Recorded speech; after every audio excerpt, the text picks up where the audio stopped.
Hello and welcome to Valencia for the second round of the 2013 GP3 series. Normally, of course, you'd find GP3 as part of the European Formula One package, but because the GP3 races weren't part of the Monte Carlo support race package this season, it means they have a stand-alone event in a very, very sunny and warm Valencia, a circuit that's been used an awful lot for testing, both for these cars, for GP2, Formula One. They've had DTM races here in recent years, and as you can see, a crowd starting to assemble on a very, very warm and sunny Father's Day. So happy Father's Day to any daddies out there, and I'm sure there's going to be a lot of proud dads watching their young men and women race here in Valencia. From me, Simon Hill and Alex Lynn, a very warm welcome, and a very interesting lineup on the grid, and a debut pole position for the 21-year-old American. Connor Daly takes an impressive pole by almost 0.3 of a second ahead of Russian Daniel Kvyat. Then Varchurigalia, Aruvino, who was a winner in Barcelona,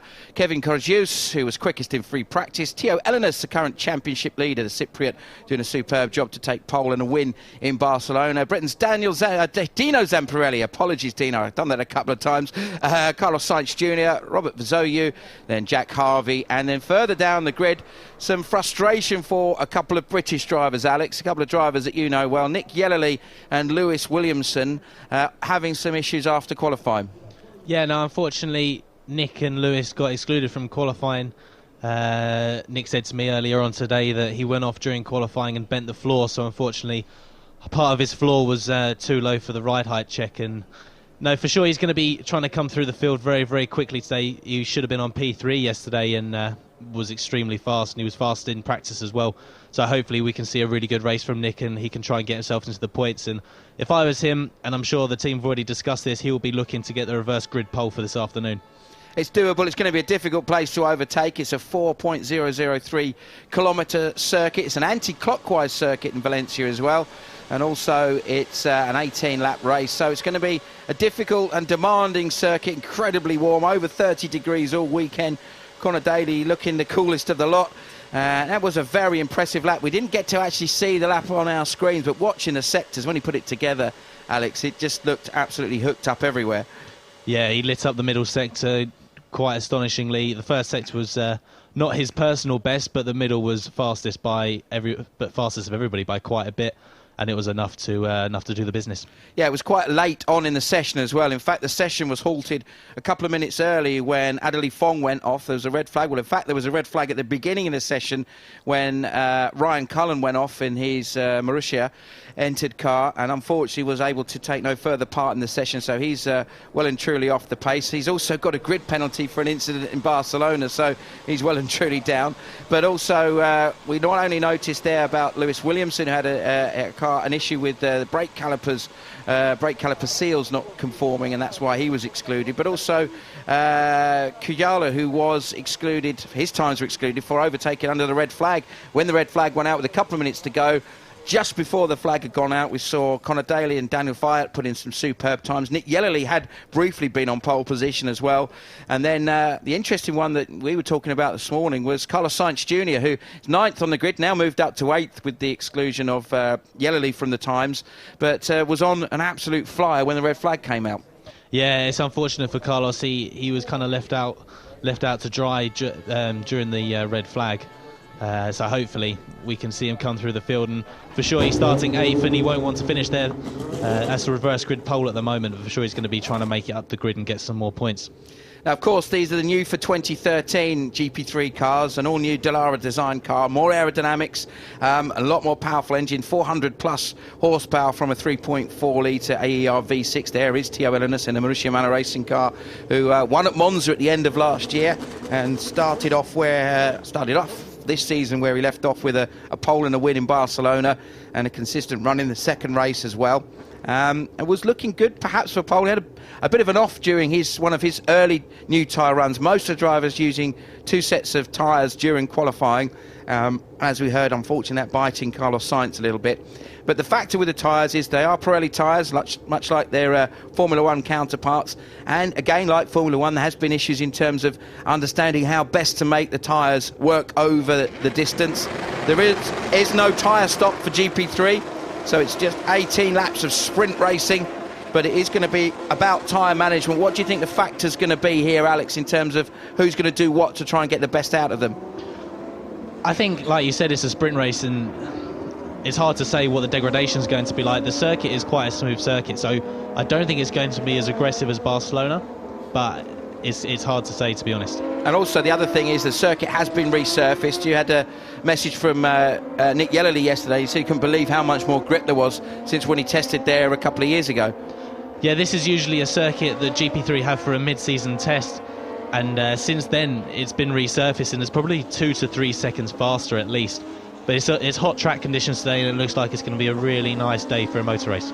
And one of the other key factors is that they did have a mid-season, or not a mid-season because we're only early on in the season, but we had a break in the regular season between Barcelona and here in Valencia, and they had a test in Hungary. It was mixed conditions, so perhaps not as conclusive as they would have liked, but you saw Aravano and at the top of the timesheets on one of the days. Facu Regalia, the Argentinian driver who will start third today, he also was quickest in one of the sessions. Another driver that was very impressive there, who's perhaps not quite had the run he would have liked, is the 19-year-old English driver Josh Webster. The 9 Group entered car, one of the status GP drivers, was fourth fastest in that second session there at to Hungary. We're hoping to see good things from Josh. I know his supporters, his dad Nick and his sister Fern and the rest of the family, plus James Palmer, who's been very, very instrumental in getting him out here racing, will be there cheering him on. But this man is going to be interesting to see what Elenis can do, because he did look like there was a bit more time in that car. And I don't know if he was maybe another of the drivers that got caught out by the red flag on his second tyre run. It's hard to say. One thing that I was just thinking about, which is going to be pretty interesting, is how well the Arden cars save their tyres. In Barcelona, we saw in race 1, they fell off the cliff in a big way, both Daniel and Carlos. And certainly with Danny Kvyat starting P2, I'm interested to see if A, he uses his tyres up too quickly, or if the car goes off very fast. I'm sure they would have tried to have made a step forward in the Hungaroring test, but it's hard to say, and this is going to be the biggest test for them.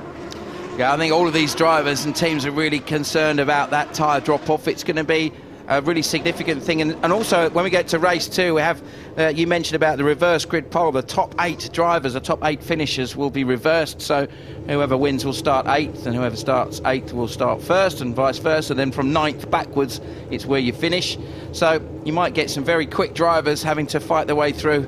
Now, Daly, he's had a very busy year so far, an impressive debut in GP2 in Malaysia for the Hillman Motorsport team. Almost got that reverse grid pole, and in the end had some issues which pushed him down to 13th. Then a very busy Indy 500 debut, and the 22 car, a fire and braking issues amongst other things causing him some dramas, but got a finish in 22nd. Kvyat, well, we know just what a talented young man he is, the 19-year-old Russian, the current champion in Formula Renault NEC. So the green flag is waved. Watch for the lights to come on. It's 18 laps around Valencia. The lights go out. Who gets the best of the start? Is it Daly? Is it Vardy? It's Daly. Connor Daly gets a great start. Immediately Facu Regalia drops into 3rd position. Looking in the background at the couple of the Corinen cars. Not sure if it's called Giuseppino who got the better of the runs there.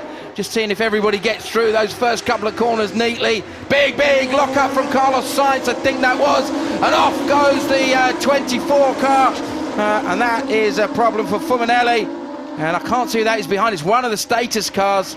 Not sure if it's Webster or if it's perhaps Jimmy Eriksson. Can't quite see. Danny Kvyat running really wide. Yeah, big moment there. So, wow, pretty neat start at the beginning there, Alex. Yeah, and it looks like he's run wide again. Off onto the tarmac runoff. Connor Daly's had an absolutely storming start, and he's just going to look to check out now. Yeah, this is where he's got to get the job done, as it his first couple of laps have got to be done with real commitment. Somebody trying to... Nick Yellerly already making a lot of places up at the start there. Yeah, Yellerly we expect to be on a bit of a mission. There's that Anita Hauser in the middle. There's another driver, second in the championship. He qualified further down than we would have expected, down in 14th position. But at the moment, it's typically frantic first lap. This is such a difficult corner. Watch for people running wide onto the dust and the gravel on the exit there of 12, going into the long sweeping left-hander into 13. We'll get a chance to take a breath. A yellow flag being waved. That's obviously for that incident we saw with Fuminelli and one of the status cars. So let's see how it's panned out. 0 point 1/2 of a second for the two ART cars. That's all there is between them. Daly, Regalia, Kosciusk, Kvyat, Sainz. What a brilliant first lap from him up to 5th. Elenas, Vino and Zamparelli in 8th. Yeah, it's an ART 1-2 at the moment. Kevin Kosciusk has had a brilliant first lap from 6th to 3rd. Danny Kvyat will probably be a bit annoyed that he made a few mistakes there, but there's still a long way to go in this race. Talk us through this one. Big look up from Robert Vizio at the start, and looks like Fuminelli got tagged there, but I think that might be Jimmy Eriksson. Fong, I think, looking at it, yeah, exactly. He looked to me like he was super locked up for a long time coming into turn 2. Just couldn't stop it, and poor old Fuminelli was the car in the firing line. Now, Daly hasn't made the break that we thought. In fact, Regalia on his first flying lap has really tucked in well. They've dropped Kosciusk quite early on. This is going to be interesting to see whether the AR2 guys are going to be able to drag each other away from Kosciusk. It'll be interesting to see if Daly's already started to go into saving tyre mode. It's going to be very hard for Regalia to try and take a manoeuvre if Daly's still got life in his tyres. Yeah, I guess also there's an element now. Somebody else off there, can't see that. Looks like one. Yeah, I was going to say it looked like one of the bamboo cars, Carmen Jorda. An issue whether she was tagged, whether she just spun. Let's have a little watch. Just got edged out onto the loose stuff and lost the back end, and looks like she's lost the engine, hence the early retirement for Carden. Frustration for one of the two lady racers we've got out there. Sammy Gomez, the other one of the two. Now, Regalia is definitely at this stage quicker, but the question is, as you quite rightly said, Alex, is this intentional? Somebody else off there, can't quite see who that is in the distance, or is this him just basically finding that Regalia's got a bit too much this early on? Well, that to me looks a bit too close for comfort if I was Conor Daly. Even if I was trying to save my tyres, that is too close than I would like. Unfortunately, I think it's the yellow flags that are hampering Regalia at the moment. Yeah, and someone like Regalia, you always know that he's got that slightly Latin element of him where he can tend the car down the inside, perhaps a little bit last of the late breakers, and who could blame him? Obviously, there's a lot at stake at this level. Of course, Regalia having raced in the European F3 Open, taking 3 wins last year. His debut win at Brands Hatch mid-season, a couple of wins at the end of the year in Barcelona, and also racing in the Auto GP Series, and did make his GP3 debut. But Sainz was the quickest of the drivers in Sector 1 first, that last lap there. Kosciusk quickest in Sector 2, so it's going to be interesting to see what they do this time through. It's going to be interesting to see how Carlos and Danny fight in the Arden team. Obviously, I don't think there'll be any team orders, but we've just seen Luis da Silva retiring there early on. Yeah, frustration for the Carlin boys. We saw Liechtenstein. Oh, it's a broken rear suspension, so that looks to me like that might have been contact of some sort. There was somebody else we saw off in the gravel. Carmen Jorda. Liechtenstein has not been shown as coming around either one of the other Carlin cars. Adderley Fong and Fuminelli we know about because they collided. Carmen Jorda, we just saw her being winched away, still in the car, which is always a bit odd when you see that happening. Nick Yellerly already up to P15, so he's come through really strong right from last. Yeah, we're going to watch with interest for the distinctive blue Carlin car of Nick. The Midlander is going to be on an absolute mission as they're changed there. There's Webster fighting hard in the middle of the pack. He's fighting, I think, that was Venturini, perhaps scrapping with him. The 23 car, yep, Giovanni Venturini and Josh Webster. There is that 9-group car that we were talking about a little bit earlier. There's an incident involving cars 18 and 24 that will be investigated after the race. Yeah, so that is that first corner or second corner accident that we saw. Melville McKay, well, there's an Englishman that has got a very varied heritage in terms of his family history, but a very unusual mixture of nationalities involved in Melville. But he's been racing mainly in Europe in the Formula Renault ALPS series, amongst others, driving for Interwetten. So a bit less well known than some of the drivers you might know, the British drivers, for those British fans watching this, but certainly a talent to watch nevertheless.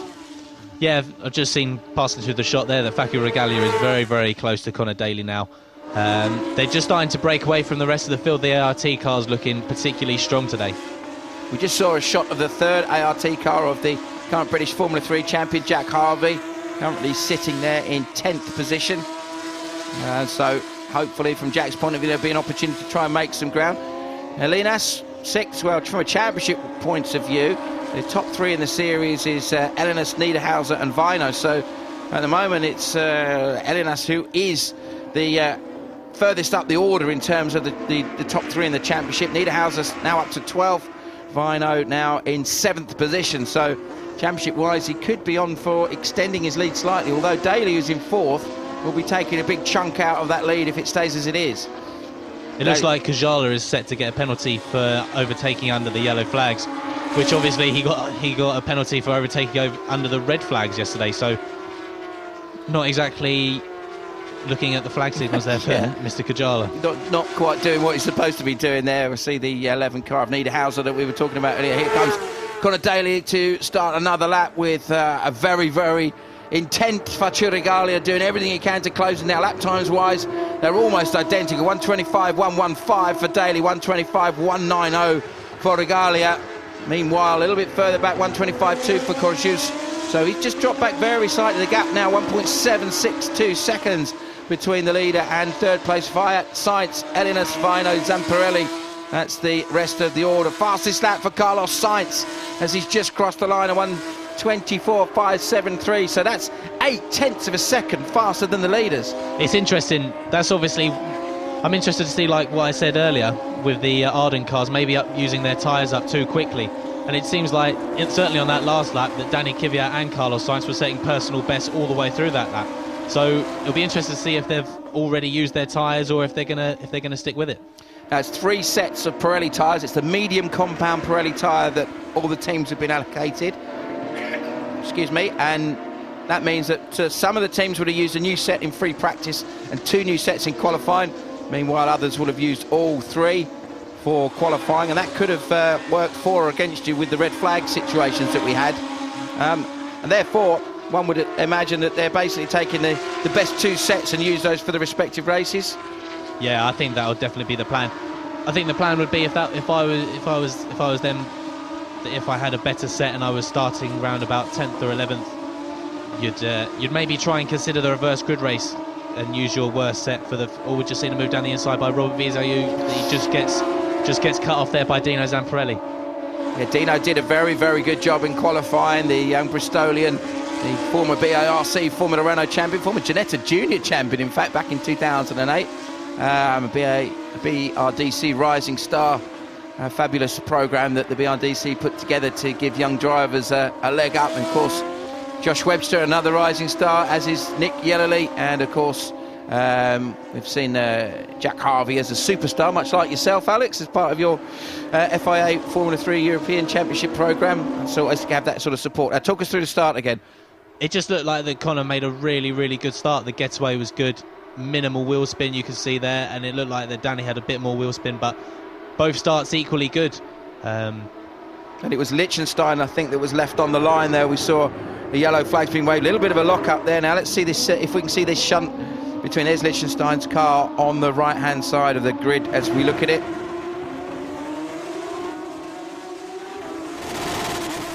Yeah, minimal wheel spin there from Conor Daly. Yeah, really got the clutch throttle balance right, didn't he?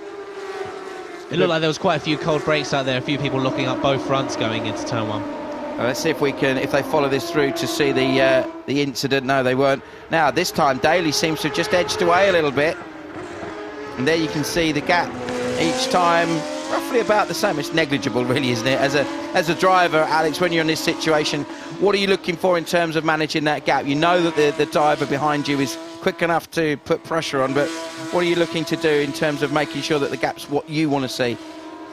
The thing is with Conor, he's just going to be managing the gap the whole way.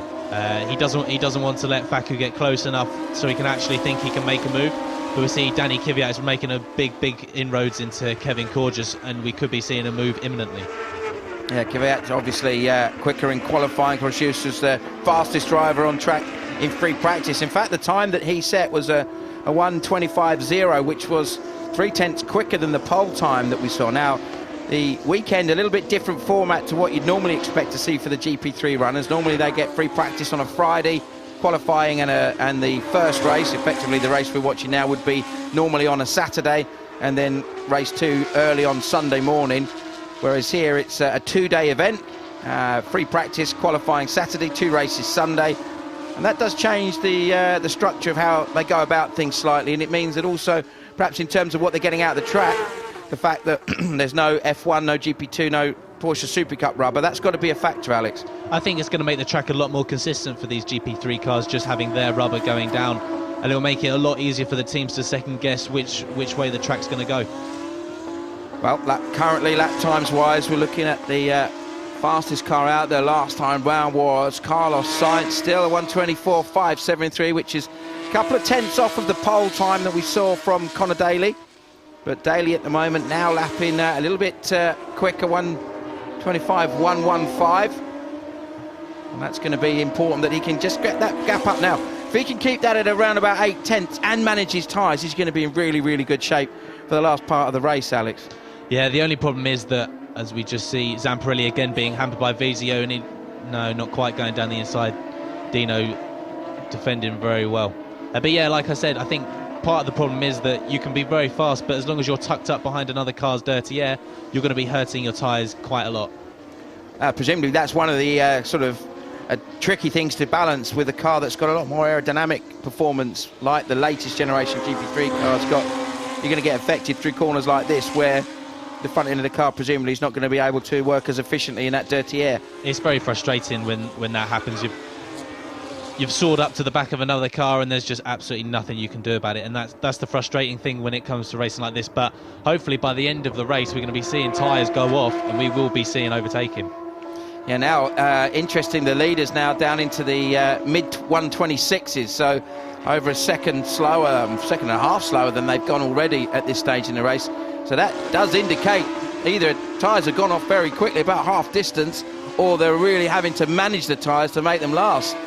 The way they're going to have to be driving these cars is they're going to have to be very careful in the traction zone, just trying not to light up those rear tyres, and in the high speed corners trying not to let the front tyres go past the slip angle, and certainly trying not to get any oversteer. The way they try and counterbalance that with lap time is they really push the braking zones hard. The braking zones don't take any life out of the tyres. Yeah, really good insight into what you need to do as a racing driver to do that. And obviously the races that you're running, we were talking about the race that you won at Brands Hatch recently in the FIA European F3, and it was 50 laps plus. Now anybody who knows the Brands Hatch Indy circuit will know that's a pretty dizzy lap, isn't it? Yeah, it goes on forever, and there's nothing more annoying than coming past to see lap 49 to go on your pit board once you've worked so hard to keep the lead and trying to pull away from the guy who's in second. Yeah, I guess, you know, the other thing is that is a classic case of how, from your point of view, you need to manage the tyres. Now, 26, that's Kujala, is it, that we were... Yeah, that's Kujala. Yeah, he's not done very well with the whole flag thing this weekend, is he? I think they need to sit him down and have a little chat. There's Rupert on the far side, who's Tio Ilinas and the rest of the team's engineer, the Marussia Manor guys. Of course, those of you who will know the history of Marussia Manor know that they were Manor Motorsport for many years. John Booth's team running, being one of the most successful teams in Formula Renault, winning championships for drivers like Guy Smith and Mark Hines, Antonio Pizzonia, and a certain bloke called Kimi Räikkönen also won a championship with him. Another guy called Lewis Hamilton did pretty well.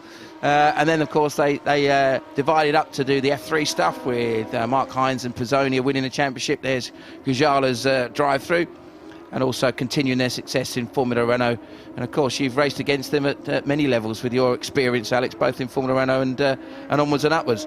Yeah, no, Manor are a fantastic team and always win in every category that they've been in, and I think they've certainly got a really good grip on this GP3 car.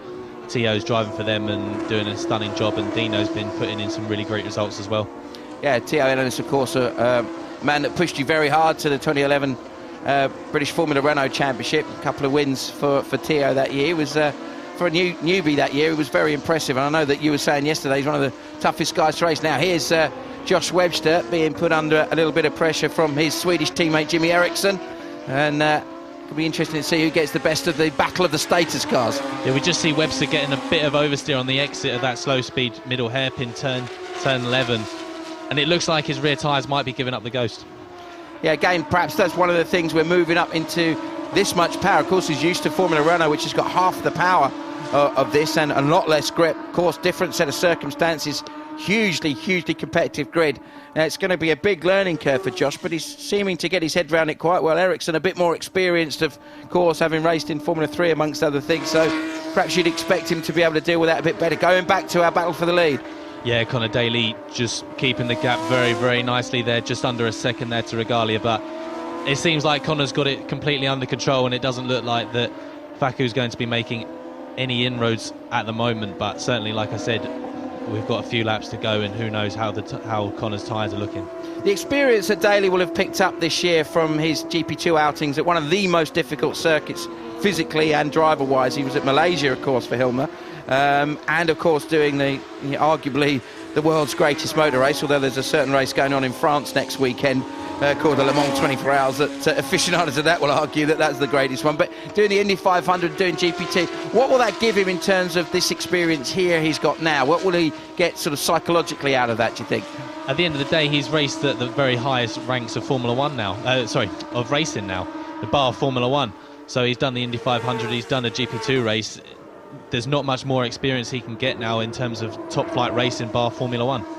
Yeah, and he proved that he could deal with both of those situations well. I think he had on his website he was saying he had a bit of a difficult car to drive in the Indy 500. It's a hell of an ask going into that type of racing. Of course, he's raced and won the Star Mazda series in the past, and a race that's very close to my heart, the Walter Hayes Trophy in Formula Ford, something that, being an ex-Formula Ford racer myself, I'm always passionate to see how people go on with that. But the point really is that he has managed to adapt to lots of different situations. So that's got to help him in terms of this tyre management and the psychological element of having the pressure that he's had in the early laps. Yeah, fastest lap for Carlos Sainz. He said that a few laps ago, 24.5. They've kind of slowed down from that now. Daly's putting in a 26.7. So it's a good couple of seconds off that now. Yeah, just looking to see who's the quickest driver out there at the moment. I think it is still Carlos Sainz at 26.5. So 2 seconds off of what he set as his fastest lap. And he set that fastest lap, I think that was on maybe lap 4, something like that. So that could have been an explanation as to why, why he was in a position to maintain that pace this late on. So we'll just watch with interest and see what happens. Now, unfortunately, our timing screen has decided to die on us once again. We had this issue in qualifying yesterday. So many apologies if we can't give you an immediate update of lap times, but we can obviously focus on what's happening on track and give you an indication of what we're seeing there. Hopefully we'll get some times back. Obviously really useful having the timing screens to give us tell us a story of how everyone's tyre deg is, and also to see where certain drivers are. We were watching, as I said earlier, the progress of Nick Yellerly coming through from. I think I've just seen Robert Vizo taking Dino Zamparelli there into turn 2.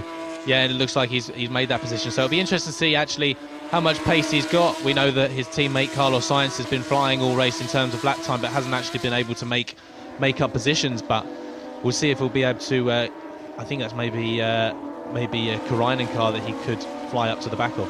Yeah, it'd be Vino, wouldn't it, that he'd be closing back down on, because Vino just behind Elenas, who in turn is behind, of course, the 2 Arden cars and Corjus in their mix as well. So championship-wise, it's still going to be a good day's work for Theo Elenas, and of course the reverse grid situation is going to help him a little bit as well. Yeah, absolutely, but unfortunately it's only half points for the reverse grid race, and I'm sure he'd rather be winning the feature race. And it's going to be a great points haul for Connor Daly as well, because he certainly got 4 points for pole position yesterday, and now if he wins today's race, he's not exactly far behind. I think he's P4 in the championship and not far behind at all. Yeah, well, he's currently 18 points behind Theo Elenas, so if he gets the 29 points, so car 21 under investigation, that's Melville McKee. So I'm not quite sure what that was. There's Alex Fontana over to the right, one of the Genza cars, getting the job done there, I think, on the 23 car of Venturini, who I don't think is giving that one up at this stage either, though. He's fighting hard and fighting back for sure. There is the 16 car of Dino Zamparelli, not giving up on that move, because of course that 8th position is so important for the reverse grid pole. That's what they'll all be fighting for in around 8th place now. That's all they're going to be thinking about, and trying to give the best possible position for tomorrow, this afternoon's race. Actually, it's usually on a Sunday morning, but today it's this afternoon. That's a factor as well, because obviously not only the fact that we've not got any F1 rubber and GP2 rubber and Super Cup rubber down as well, but also the fact that the time of day, normally it's a very, very early start. I was at the British Grand Prix a couple of years ago, And I think it was Lewis Williamson's first win actually in 2011, and it was a British 1-2-3. I seem to remember. I think Dean Smith was on the podium as well. Anyway, and that was sort of 8:30 in the morning, I think, local time. So that's a factor in terms of what track condition you're working with, isn't it? Absolutely, it makes a big difference, certainly in track temperature. And you can see the rubber going just slightly off the racing line there, and it just shows the Pirellis that are degrading now. And it'll be interesting to see. We just see Carlos Sainz coming up to the back of his teammate again, Danny Kvyat. It seems that race between those two is ebbing and flowing. One lap Carlos can catch him and then he'll get too close, or I don't know if they've already had a scrap. Yeah, we just saw the 11 car of Niederhauser, currently second in the championship, man, who had a couple of wins in the championship last year, and the Swiss driver actually going to be focusing on that the race that we talked about next week, the Le Mans 24 Hours, going to be racing there. So that's going to be a very, very different set of circumstances and a very different set of tyres to work with in terms of how he's going to manage those, I would think. Yeah, Nick Yellerly all over the back of Patrick Niederhauser there. It's not exactly where Niederhauser would like to be, being P2 in the championship, and he was pushing Tio and Last to the last metre of the race and in Barcelona, and just seems like his Yenza car hasn't got the same pace that it had. Now, Yellerly, if he can find a gap, he's obviously going to send it down the inside or past Niederhauser at some point, and you've got to question how far up Yellerly is going to end up with just these 3 laps. We're in a bit of a lock-up and a mistake from Melville McKee. Yeah, McKee just ahead of him. Now, again, as we said, unfortunately, we don't have any timing screens to give you an indication of who's doing what relative to each other times-wise, but we can see what matters as the laps just tick down. That tells us that Connor Daly has just crossed the line to start the penultimate of the 4.003 kilometre laps here. Look at that in the background, a lot of movement going on between the cars on the start-finish straight. Be interesting to see if Niederhauser's going to try and brave around the outside. No, it looks like he's going to try and get the cut back for turn 2, but certainly, like you said, Simon, 2 laps to go for Connor Daly. He's going to start turning himself down, and Nick Yellerly trying to go around the outside of turn 2, and he looks like he could get done by another one of the Yenza cars. Oh, he was lucky there, wasn't he? Very, very lucky, I think. That could have easily gone the wrong way for Nick Yellerly. Another big lock-up for Melvin McKee. I think his tyres are crying enough now. Yeah, it does look like that. Yeah, just behind it was Alex Fontana that was putting the pressure on Yellerly, the former European F3 Open champion from 2011. He was driving for the Corbetta Competizione team. Him and Fuminelli, of course, racing in Formula 2. And, of course, a lot of drivers using that experience, Formula 2. Similar sort of performance, power-wise, to these cars, but very different kind of aerodynamic setup, the F2 cars that we saw.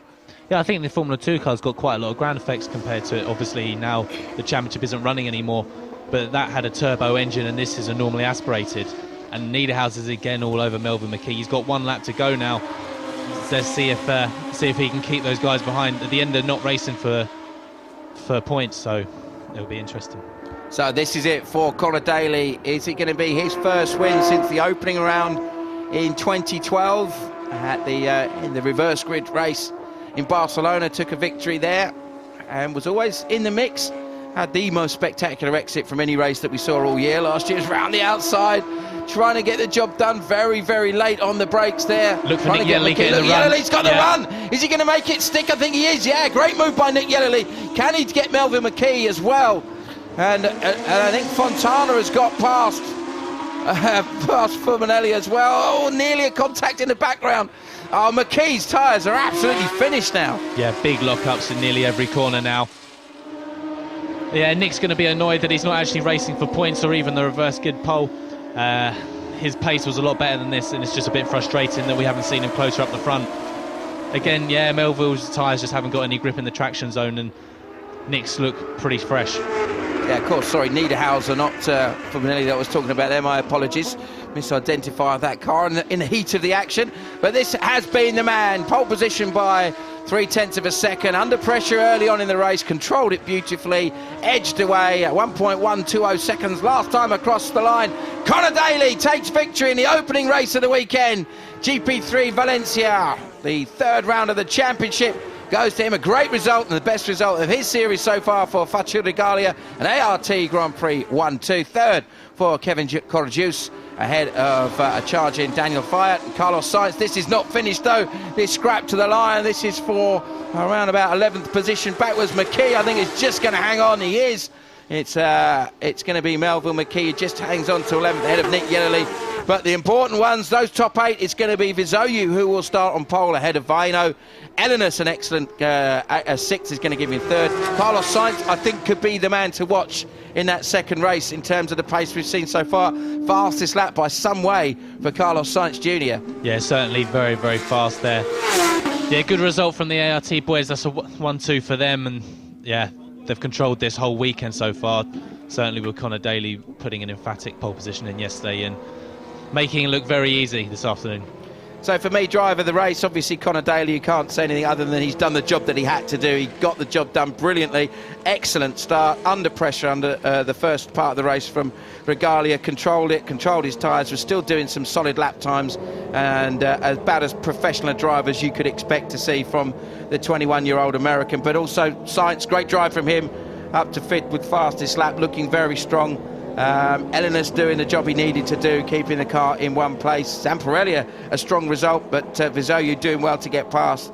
And of course, the man on a mission in terms of overtakes was that man Yellerly from the back of the grid up to 12th, overtaking half the grid. That is an impressive drive on a very difficult circuit. Yeah, Zamparelli is going to be very annoyed that he lost that 8th position to Vizoyu. It's massive for them, certainly points-wise. It's going to hurt him later on today. I think, yeah, it's going to be interesting to see what Vizoyu can do.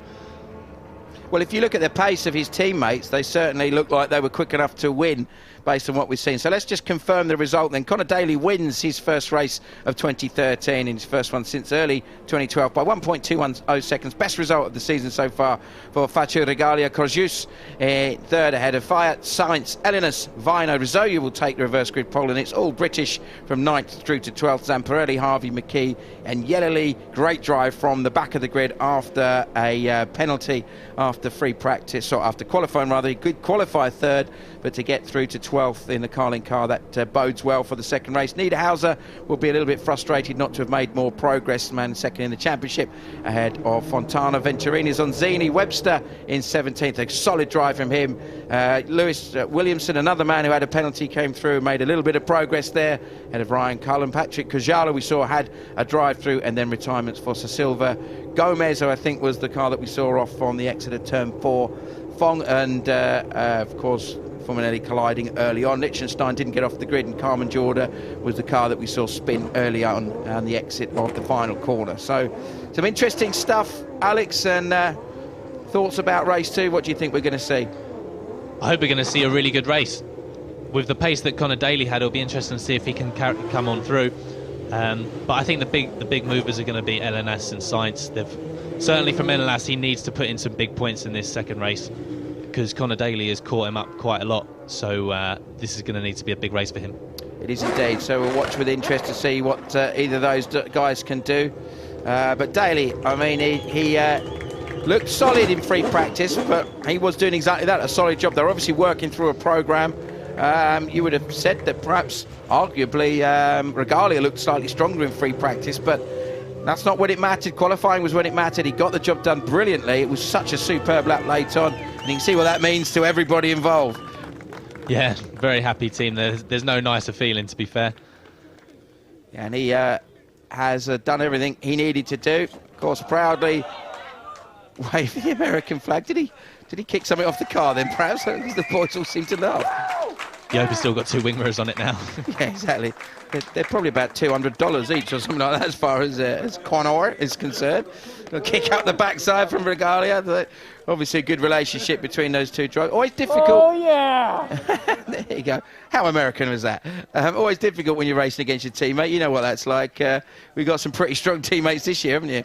Yeah, but it always makes it a lot more enjoyable when you all get a good result. Certainly, like you said, at Brands Hatch this year, we got my team, Prema Power Team, got a 1-2-3, and it felt really special for the whole team. And for the ART guys, it makes all that hard work they're putting back at the factory worth it now. Yeah, of course, everything that they've done in the past leads you to believe that they've got all the capabilities of taking a 3rd GP3 crown. Of course, they won the inaugural championship back in 2010 with Esteban Gutierrez, and then in 2011 a very close run, I think 1 and 2 in the championship. In fact, with there is on the left Ryan Cullen looking up like he's worked hard. And Nick Yellerley there in the blue overalls on the weighbridge. Jack Harvey just behind him. So a very British feel to that weighing area. And then a bit of Latin element as a certain Mr. Science Jr. joins in. How much weight would you expect to lose in a race like that in terms of fluid loss from your experience? From one race, it depends. If for over a weekend, it should be about 2 kilos. Yeah, sorry, I just misidentified Dino Zamparelli. My apologies, Dino. And I know Dino very well as well, so I've commentated on his racing in Ginetta Junior, amongst other things, so many apologies. Not only have I called you Daniel Zampieri instead of Dino Zamparelli, so I apologise for that profusely. I must make it up to you. Of course, the son of Mike Zamparelli, the former powerboat superstar. This is a quick recap of who our top 3 was. Look at the tyre wear you can see from there. Third place was for Karainen and for Kevin Kurajus, so the man that came into this race a little bit further down in the championship perhaps than he would have liked to have been, but has done a pretty good job. Faccio Regalia coming into this one in 17th in the championship. It's going to be a big jump forward, and from 4th in the championship, Connor Daly will have moved up significantly. I'm pretty sure he will be ahead of both Vino and Niederhauser. Will be at least 2nd, but how close is he to Theo Elenis? My maths aren't quite good enough at this stage. But he got the job done superbly well, and there's no doubt in my mind that we've just seen that Connor Daly has marked himself out as a real championship contender for this year. Yeah, that's really, really sent him back into the fight. And I think if he can show his consistency, obviously in race 1 in Barcelona he was on the podium, and then he's obviously won the 2nd feature race of the year. So if he can carry on this consistency, he's going to be really hard to beat. And that's what, like I said, Tio's really going to have to score big in this 2nd race, and he's going to try to go all out for the win. He has to. The interesting thing as well, of course, from a driver's point of view, as you know all too well from your experience of winning championships, once you get yourself into that little bit of momentum when you started winning, it does change your mindset completely, isn't it? There's a level of expectation that I know I can do it, I've proved I can do it, I've got pole, I've won the race, I've done it under pressure, I've done it under the tough circumstances, now I can keep doing it. Yeah, being in the lead of the championship is certainly just a different mindset. You're always just trying to get the best out of yourself, as we just see Connor Daly get onto the top step with his American flag. Got Juice there on the right. He's, as always, very consistent right in the mix. Daly does remind me of his old man quite a lot in terms of his there's no doubt he is. So we listen to the Star Spangled Banner in respect of the winning driver.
That was about look at that, he loves it. At the end of the day, as a racing driver, you know, winning's what it's all about. And Michael Schumacher, a man no stranger to winning Grand Prix, he famously once said, enjoy the wins, because you do more losing than you do winning in motorsport. And if he said that, then it must be true of everyone.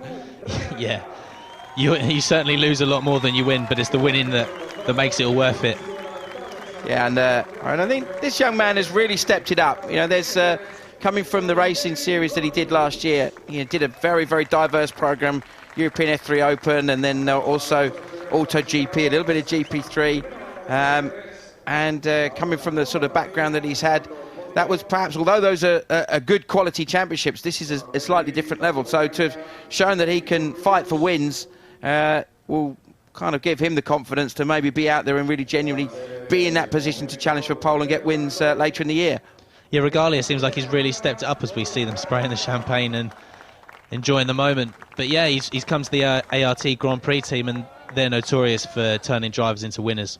And that's exactly it. I was just about to say that how much of that will be the team. And, of course, you know, with what your experience with Prema Power team this year, that they're so experienced at winning in Europe. You know, last year, of course, your teammate Raffaele Marciello made a massive impact in his first season. Daniel Juncadella winning the championship. So, you know, you're going into an environment where you know that these guys can deliver championships for you. And that's what these ART boys are going to have. Yeah, the reason why they go to work is to win day in, day out, and that's what gets them out of bed in the morning, and it runs through the whole team. Well, it's been a very, very demanding first race of the weekend for these guys and girls in GP3. As I said, that means that the championship now, we weren't sure how it had panned out. Connor Daly takes the championship lead by 3 points ahead of Theo Elenas now. So, fabulous performance in every respect for Daly. Kevin Corjus solidifies third position, moves up ahead of his teammate Aro Vaino. Niederhauser drops down from second to fifth, and Regalia right the way up from 17th to 6th in the championship. Jack Harvey and Nick Yellowly in there. Well, Yellowly, of course, not scoring points, just outside the points by 2 positions, so we'll be doing everything he can to try and get some points in this second race of the weekend. So impressive stuff from Yellowly from the back. Yeah, it was impressive from Nick, but it just proves what I said about Tio now. If he wants to come away from this weekend still in the lead of the championship, he's going to need to make an impact in this second race, and even if the race finishes where it will start, he will take the championship lead back, but he needs to start scoring bigger. And of course, those circuits that they've got coming up a little bit later, and of course they're off to Silverstone next weekend, support to the British Grand Prix. That's going to be a very, very different kind of circuit for them to deal with. Yeah, very high speed, and the tyre degradation will be interesting again. And certainly the weather will probably be a factor as well. Well, if it's anything like last year, it's going to be a big challenge. Will Buller, of course, taking a win there. So we're going to watch with great interest to see who comes away with victory in the second race here in Valencia. We hope that you've enjoyed the action from race one. There's been some incredible battles throughout the grid and some very impressive drives, both at the front and through from the back. So we'll watch with interest to see who can take the victory in second race. It's Vizoyu who will start from pole position with Aro Vaino alongside him. And Vaino has already shown what he can do in the reverse grid races so far this season. So from me, Simon Hill, and from Alex Lynn, we've thoroughly enjoyed this opening race, and we look forward to seeing more of the same for race 2, and we hope that you will join us here to see who can get the job done in the second race. There's a quick reminder of what we've seen in this opening race here at Valencia. Great start from Connor Daly ahead of the MW Arden guys. Eric Lichtenstein not getting off the grid, unfortunately, with a problem for his car, so hopefully they can rectify that. And then watch Adelie Fong down the inside, boom, into the side of David Fumanelli, end of race. And Fumanelli, as you can see, understandably pretty upset. Carmen Jorda got edged out onto the loose, and that was the end of her race. Meanwhile, fellow lady racer Sammy Gomez had gone off elsewhere on the lap, and then this was the end of the race for the 7 car, as we saw some lockups from Jimmy Eriksson, and was able to continue on and get the car home a little bit further down in 18th position. And Luis da Silva was the other retirement that we just saw in the 7 car. They're one of the other Carling cars.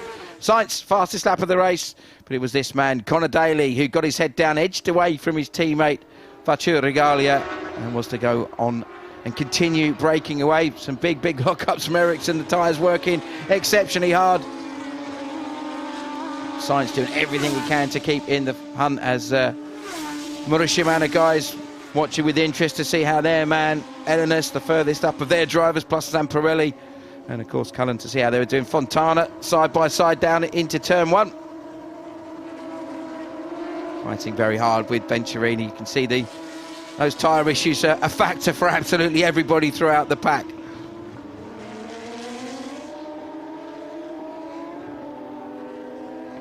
So Nick Yellowly, the man who had been Mr. Overtake, fighting his way back after the penalty that was imposed on him that dropped him from 3rd on the grid to the very back. Meanwhile, head down, just breaking away to win by just over 1.2 seconds was Connor Daly, the American, taking his first win of 2013, his first win since the opening race weekend of 2012 in Barcelona, when he won the reverse grid race. Best result so far in GP3 for That man in second place, Fachu Regalia from Argentina. Now, is this going to be a fine for this young man, do you reckon, Alex? I hope not, because I really enjoy seeing a good donut. That's an American thing as well, isn't it? Not the donut, as in the food man thing, but I mean the spinning of the wheels. That's something that they do in the States. I always remember Alex Zanardi, when he was doing Champ Car, became the king of the donuts. What a superstar that man was. We were only talking about him this morning, weren't we, actually? Oh, yeah, indeed. Conor Daly gets it done. A superb performance. And to the victor goes the spoils. He's going to have to book another seat on the plane to get that one home, I think, isn't he? It's always a nice problem to have. Yeah, exactly. It's like somebody said to me once. He said, if you go back to the truck at the end of the day and your overall smell of champagne, then then it's been worthwhile. It's been a day worth racing. And you can see that the drivers doing everything they can on the slowing down lap to get some pickup, some extra rubber on their tyres. That's is it mainly to do with the ride height thing, Alex? What's the main thinking behind that? Both weight and ride height it affects. So you may as well try and get away with it if you can. It's a little bit of something for nothing, really, isn't it, on a slowing down lap, I suppose, from a driver's point of view. There's always the argument that some of the drivers will have, I like to go and, of course, slow down and wave at the marshals and the crowd, but that's not the real reason they're doing it, is it? Usually like to just take in the moment if I was Conor Daly. Yeah, it's not a bad place to be, is it, to be on the top of the podium. But as I said, from Alex and me, we've thoroughly enjoyed this first race, and I know we've got some brilliant action to come. The reverse grid race always throws up some surprises, and there's no doubt that we've got some very, very quick drivers that are going to be a bit further down than they would like to have been, and also, of course, some guys now that, like Vino, who we know can win. Vizoyu is going to be doing everything he can to try and show the pace of the MW Arden guys is strong for all three of their cars. Fiat and Sainz already showing us what they can do. As you quite rightly said, Alex, Tio Ellinas now has lost his championship lead, only by 3 points to Conor Daly, but is a lot further up the grid for this second race. And even though it's only half points, it's still going to be an opportunity for Ellinas to come away from this weekend still as the championship leader. It's all about managing that second race in these events. So hopefully we're going to see some more action that's going to match and exceed what we've just seen here at the Circuit Ricardo Tono in Valencia. So again, from Alex Lynn and from me, Simon Hill, we thank you very much for joining us, and we look forward to seeing you for race 2 from Valencia.